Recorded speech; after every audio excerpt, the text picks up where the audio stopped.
Hello and welcome to our video about the brain. Today we'll be studying a little bit of the parts of the brain and explaining their functions, and I'm also joined by my bro, Emil. Hello. The hippocampus, located under the cerebral cortex, is important for storing and accessing your memory. Grandpa, No. remember me? Who are you, child? What are you doing in my house? I'm little Timmy. Who's Timmy? It's me. No! I don't have any children! As you can see, the old man's hippocampus is getting a bit old, so he had a bit of trouble remembering his grandson. Next is the cerebellum, the little brain at the rear of the brainstem. Its functions include processing sensory input and coordinating movement output and balance. Let's use cerebellum. Oh shit! So my cerebellum was at work on trying to balance myself out on that rope, but obviously I'm no expert and it kind of failed me. The thalamus. The thalamus is the brain's sensory switchboard, located on top of the brainstem. It directs messages to the receiving areas in the cortex, and then directs the replies to the cerebellum and medulla. Hey Mo, that's not how you do it.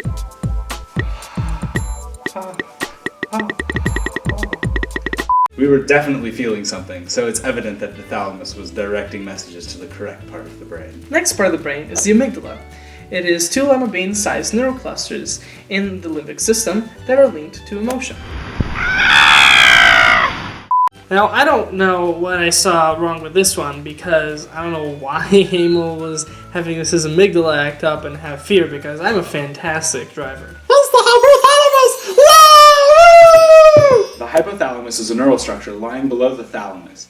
It directs several maintenance activities, including eating, drinking, and body temperature, and it helps govern the endocrine system via the pituitary gland. I don't need it.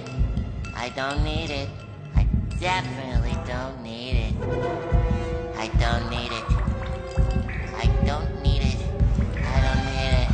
I don't need it. I need it! It's clear that we were pretty thirsty. The hypothalamus was behind that one. Next is the parietal lobe. It's the part of the cerebral cortex in the top and the rear of the head. It contains the sensory cortex that receives sensory input for touch and body positions. Hey Kevin, I heard body positions.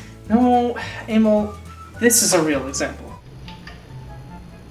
Ugh, it's so cold. It's a bit hot. Yeah.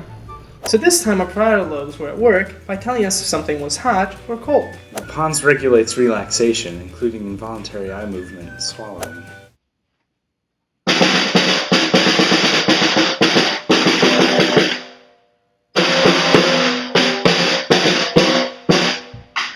Why? Kevin's pons was hard at work keeping him relaxed, of course, until I interrupted him. Next part of the brain is reticular formation. It is a nerve network in the brainstem that plays an important role in controlling arousal. Emil! I kinda like how my Instagram pic.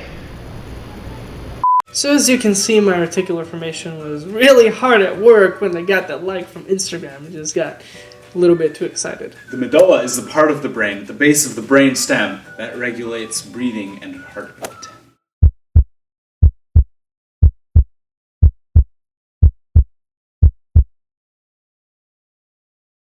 Clap along if you feel like a room without a roof. As you can see, Kevin did not die.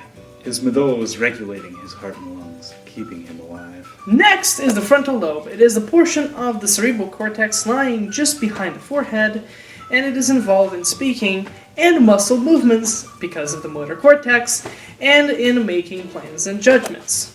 So for the next scene, I think we take the dictionary. Kevin! Okay! Pega o lixo lá e põe lá fora, que eu te pedi! So as you can see, my frontal lobe and my mother's frontal lobe were very active in expressing our ideas through speech in Portuguese. The occipital lobe is the part of the cerebral cortex in the rear of the head in charge of visual processing.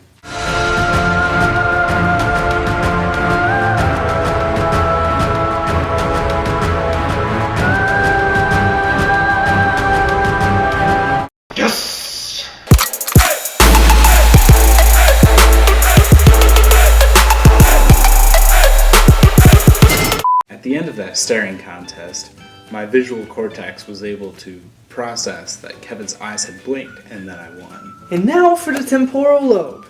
It is the part of the cerebral cortex, just above the ears, that includes the auditory areas, each receiving information from the opposite ear. As you can see, my temporal lobe was hard at work and noticing the blast of air that came from my opposite ear. The corpus callosum is a large band of neural fibers that connects the two hemispheres of the brain, allowing them to communicate. We are one. As you can see, Kevin and Emil are now connected in a similar way that the corpus callosum connects the two hemispheres of the brain. Alright, thank you guys for watching. Hopefully you learned a little bit more about the brain. And if you want to check me out more, just click some stuff here on the channel. We also have some bloopers with me and Emil because we had some fun. We had some fun filming it. It was pretty fun. So do that. Do what you want. It was a great project to work with you, bro Emil. Thank you.